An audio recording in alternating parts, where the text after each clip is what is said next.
Le Congo nous attend.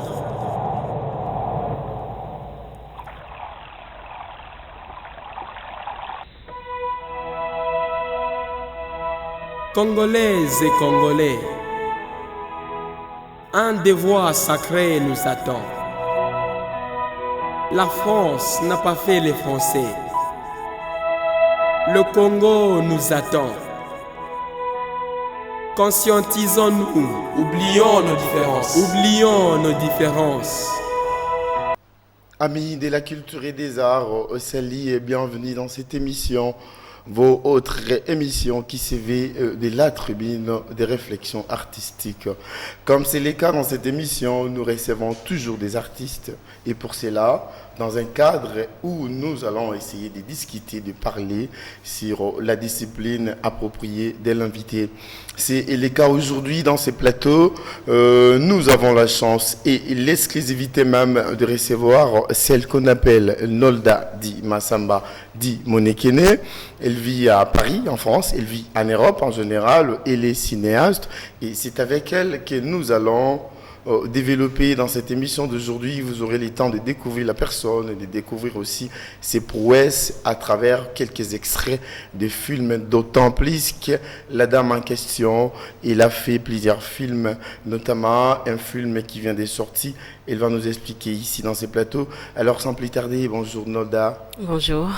Congolaise de naissance. Toujours. Ok.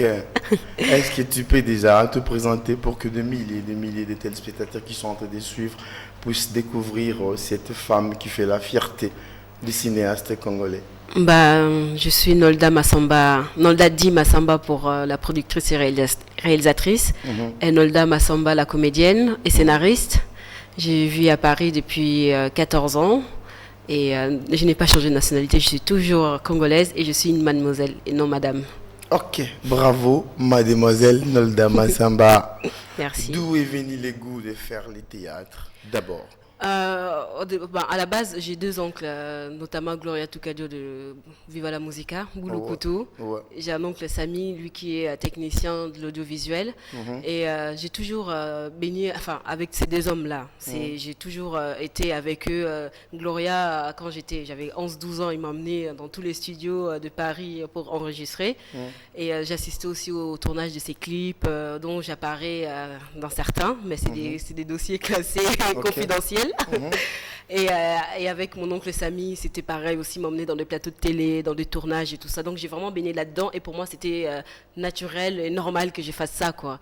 Et j'ai commencé par le théâtre parce qu'on m'a toujours dit pour être une bonne comédienne de cinéma, il fallait commencer par le théâtre. J'ai commencé par le théâtre et le théâtre m'a permis d'arriver au cinéma en fait. C'est facile aujourd'hui s'il faut poser la question, d'autant plus que le cinéma c'est une discipline qui moi personnellement, Christian Mondiri, j'ai toujours aimé et j'ai toujours préféré, je suis un passionné du cinéma, ok?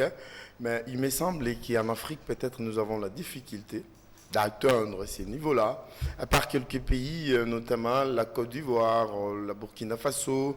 Là-bas, il y a le cinéma qui se développe le jour au lendemain. Mais s'il faut prendre l'exemple de notre pays, la RDC Congo, donc ce n'est pas facile. Est-ce que aujourd'hui pour atteindre ces niveaux, les niveaux Quechua, excuse-moi de te tutoyer, oui, je préfère il faut vivre en Europe ou facilement à Kinshasa, on peut faire ça aussi? Je ne sais pas si il faut absolument vivre en Europe. Je pense qu'avec l'ambition que j'ai, avec les rêves que j'ai, je pense que où que je sois, même au Congo, qu'à Paris, j'aurais pu atteindre ce que j'ai fait.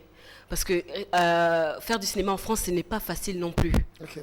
En tant que jeune fille noire, c'est pas du tout évident. Et je pense que peut-être que c'est vrai qu'au Congo, le cinéma n'est pas développé. C'est vrai que on n'a pas de grands acteurs de cinéma congolais. Il y en a pas, mais je pense que les difficultés sont les mêmes en fait. Mais ça dépend de la personne, ça dépend de l'ambition qu'on a, ça dépend du rêve qu'on a. Peu importe où qu'on soit, tout est possible, tout est réalisable, rien n'est impossible. L'impossible n'est pas congolais. Je ne sais même pas si ces mots existent en lingala ou dans une langue congolaise, mais je pense que j'aurais pu arriver où que je sois, quoi, en fait. Eh bien voilà, l'impossible n'existait pas et c'était le cas pour notre invité d'aujourd'hui qui n'est autre qu'elle Nolda Di Massamba. Tu es Congoa. Oui, Congo.